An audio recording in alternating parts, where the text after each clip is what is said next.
On Sunday I had the privilege of going down to the cathedral to subdeacon the Mass for the Assumption, and it was good to see some old friends after some long time restricted by the pandemic, and also it was good to hear some wise words preached from the pulpit by our Archdeacon. It was wonderful to be back together again. A church belongs together,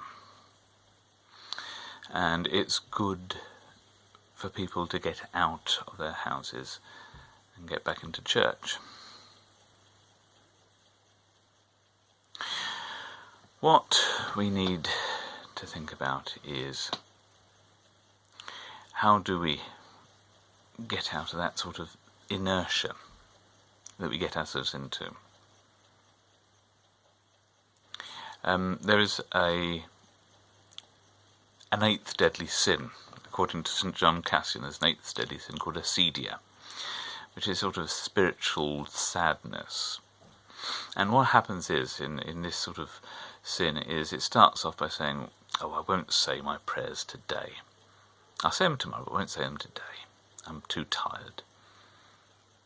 And that then becomes a habit. Every time you feel a bit too tired, you don't say your prayers, and in the end you just stop doing it, and you start losing your track. You stop your Bible study, do something else instead, go out the bathroom, clean under the cat, that sort of thing.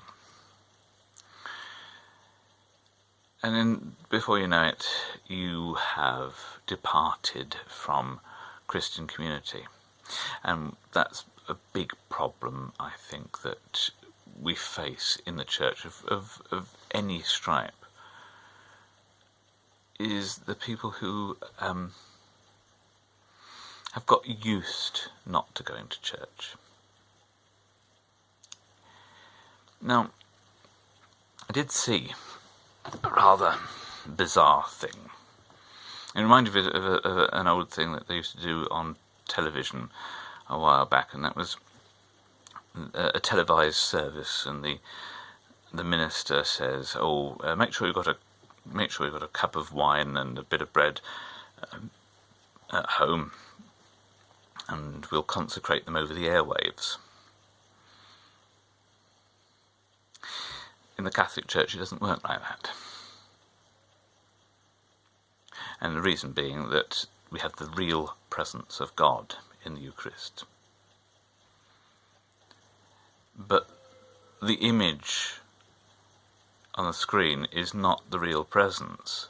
So you're looking at me, and I'm not present in your room, am I? No, not present in your room. So if I'm not present in your room and I'm bodily present here, likewise, if I were to hold up consecrated host, it would not be with you. And as the bread that you have in your house is with you, it's not with me. I'm not consecrating your bread. I'm consecrating the bread that's in front of me. I'm not present with you, and you're not present with me.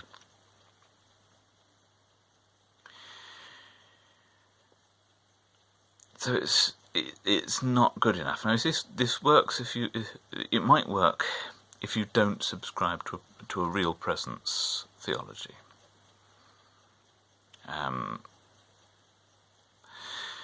But I don't see how that is truly biblical, to be honest. I don't see how that fits in with the 6th chapter of John's Gospel, for example. You have to be present at church. You have to be present with other people. And you say, well, okay, what about the Carthusians, you'll say to me. You know, these bunch of hermits who live in a community in cells that effectively spend the majority of their day alone. but they come together for Mass. They're present to each other at Mass. And while they are present to God in their cells, they're still present to each other. The definition of Catholic, which we first encounter early 2nd century, St. Ignatius of Antioch, and I'm trying to remember whether it's the Epistle to the Magnesians or the Epistle to the Trallians, or the Smyrnaeans, I think, where he says that the Catholic Church is where the people are gathered around their bishop. The bishop represents Christ. So there is the definition of Catholic, and that's the definition of the Catholic Church. It's where you gather around your bishop, or since it's huge now, we've got the priests. So the priests as the bishop's representative, as it were.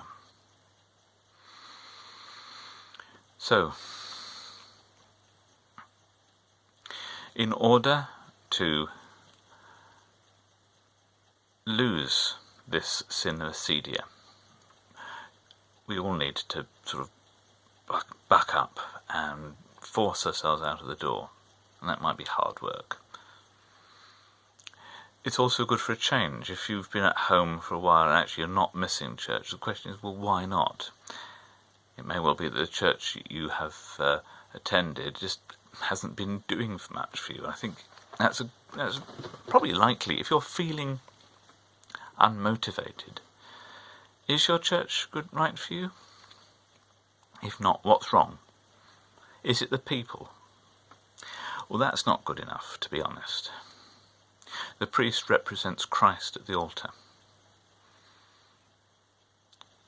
And that means that it doesn't matter who the priest is, or what wickedness he's performed, as the Book of Common Prayer want to say.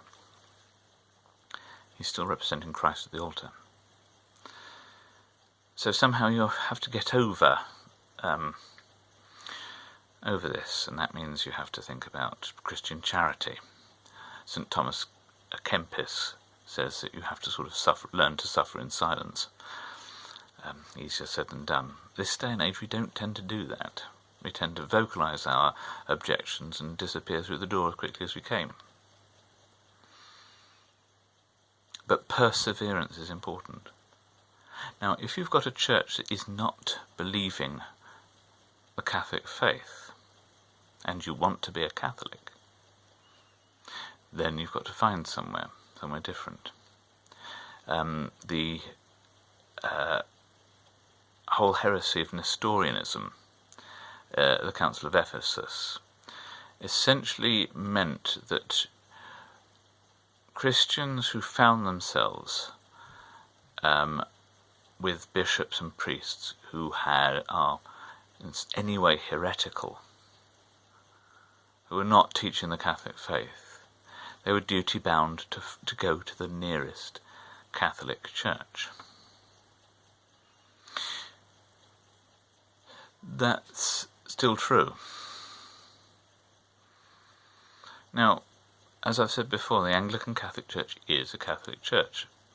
Some people have disagreed with me, and those people who disagree with me just haven't bothered to do their research. They've spouted off what their church believe. Well, to be honest, that's their problem and not mine. There's no point in telling me what I believe, because you haven't bothered to research it. But as an Anglican Catholic, what we are offering is the Catholic faith of the English nation. And that is so very dear to us. It means that we are something like an Orthodox Church. The Orthodox Church in Britain. There are some that might dispute that, and to be honest, I don't think that really matters too much. If anything, it gives us grounds to sort of stand together, to be honest. If only we can make an agreement there. But what we do offer is a chance for you to throw off your acedia and become active again.